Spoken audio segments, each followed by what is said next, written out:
अथ पञ्चदशोऽध्यायः। श्रीभगवानुवाच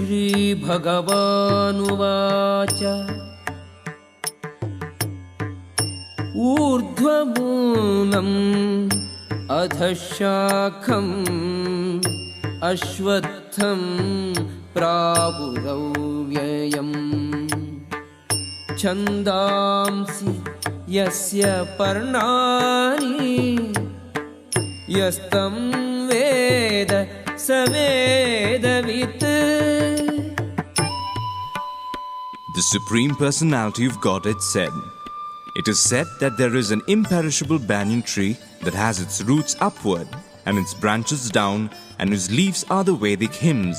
One who knows this tree is the knower of the Vedas." अधश्चोर्ध्वं प्रसृताः तस्य शाखाः गुणप्रवृद्धाः विषयप्रबालाः अधश्च मूलानि अनुसन्ततानि कर्मानुबन्धीनि मनुष्यलोके। The branches of this tree extend downward and upward, nourished by the three modes of material nature. The twigs are the objects of the senses. This tree also has roots going down, and these are bound to the fruit of actions of human society. न रूपमस्येह तथोपलभ्यते नान्तो न चादिः न च सम्प्रतिष्ठा। अश्वत्थमेनं सुविरूढमूलम् असङ्गशस्त्रेण दृढेन चित्वा ततः पदं तत्परिमार्गितव्यं यस्मिन् गता न निवर्तन्ति भूयः। तमेव चाद्यं पुरुषं प्रपद्ये यतः प्रवृत्तिः प्रसृता पुराणी। The real form of this tree cannot be perceived in this world. No one can understand where it ends, where it begins, or where its foundation is. But with determination, one must cut down the strongly rooted tree with a weapon of detachment. Thereafter, one must seek that place from which, having gone, one never returns, and there surrender to that Supreme Personality of Godhead, from whom everything began and from whom everything has extended since time immemorial.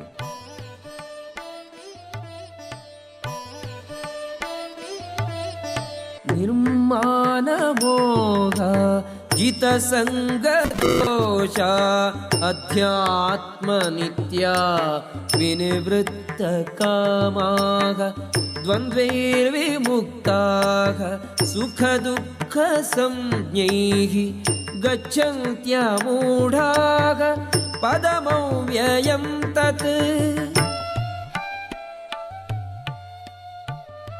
Those who are free from false prestige, illusion and false association, who understand the eternal, who are done with material lust, who are freed from the dualities of happiness and distress, and who, unbewildered, know how to surrender unto the Supreme Person, attain to that eternal kingdom. न तद्भासयते सूर्यो न शशाङ्को न पावकः यद्गत्वा न निवर्तन्ते तद्धाम परमं मम। That supreme abode of mine is not illumined by the sun or moon, nor by fire or electricity. Those who reach it never return to this material world. ममैवांशो जीवलोके जीवभूतः सनातनः मनश्चष्टानि इन्द्रियाणि प्रकृतिस्थानि कर्षति. The living entities in this conditioned world are my eternal fragmental parts. Due to conditioned life, they are struggling very hard with the six senses, which include the mind. शरीरं यदवाप्नोति यच्चाप्युत्क्रामतीश्वरः गृहीत्वैतानि संयाति वायुः गन्धानि वाशयात्. The living entity in the material world carries his different conceptions of life from one body to another as the air carries aromas. Thus, he takes one kind of body and again quits it to take another. श्रोत्रं चक्षुः स्पर्शनं च रसनं घ्राणमेव च अधिष्ठाय मनश्चायं विषयान् उपसेवते.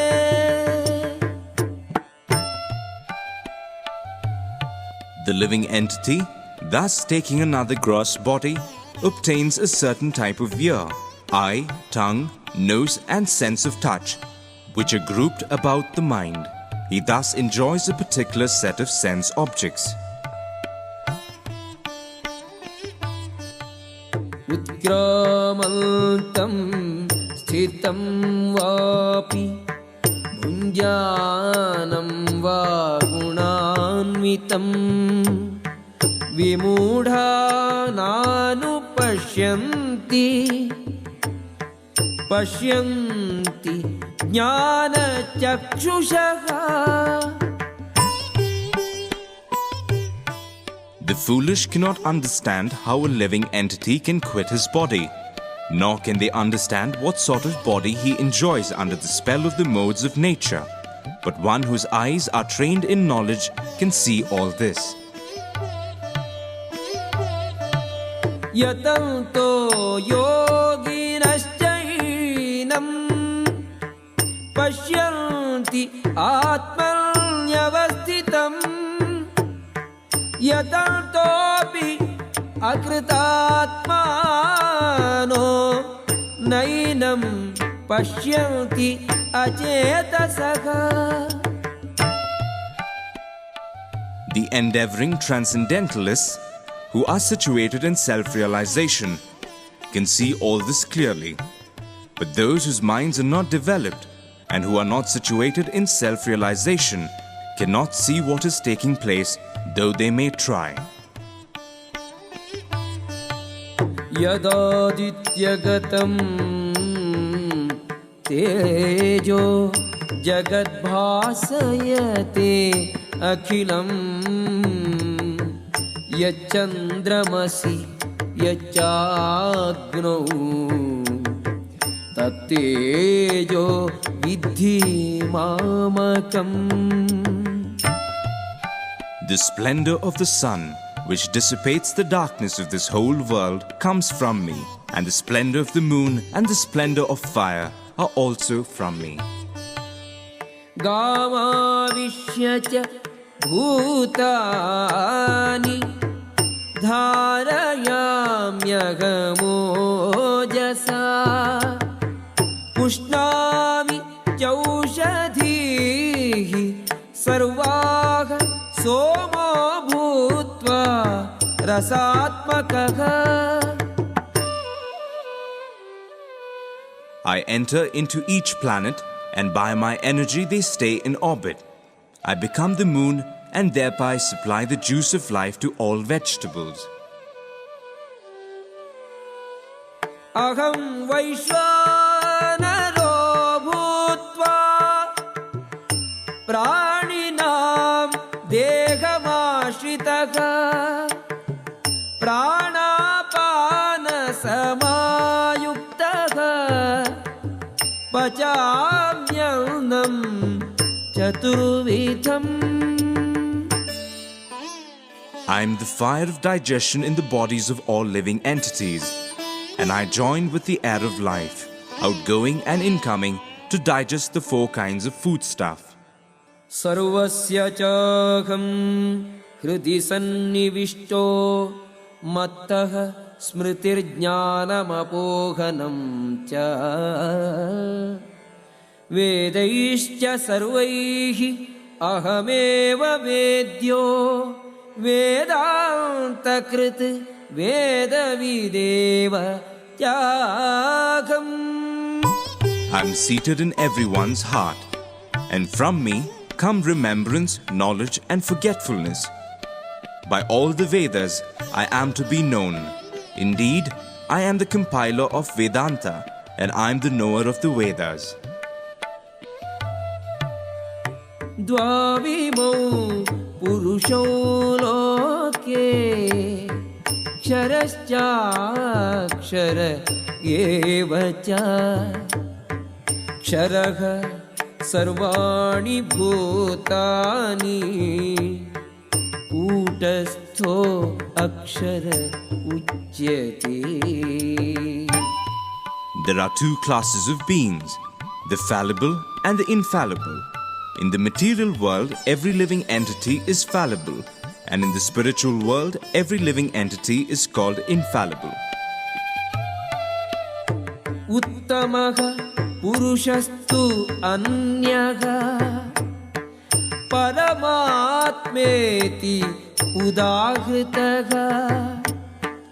यो लोकत्रयम् आविश्य बिभर्ति अव्ययः ईश्वरः. Besides these two, there is the greatest living personality, the Supreme Soul, the imperishable Lord Himself, who has entered the three worlds and is maintaining them. यस्माच्चरम् अतीतोऽहम् अक्षरादपि च उत्तमः अतोऽस्मि लोके वेदे च प्रथितः पुरुषोत्तमः.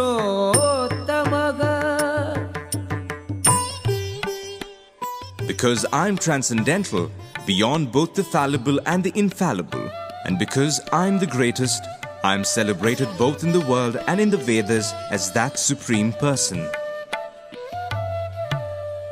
यो मामेवम् असम्मूढो जानाति पुरुषोत्तमम् स सर्ववित् भजति माम् सर्वभावेन भारत.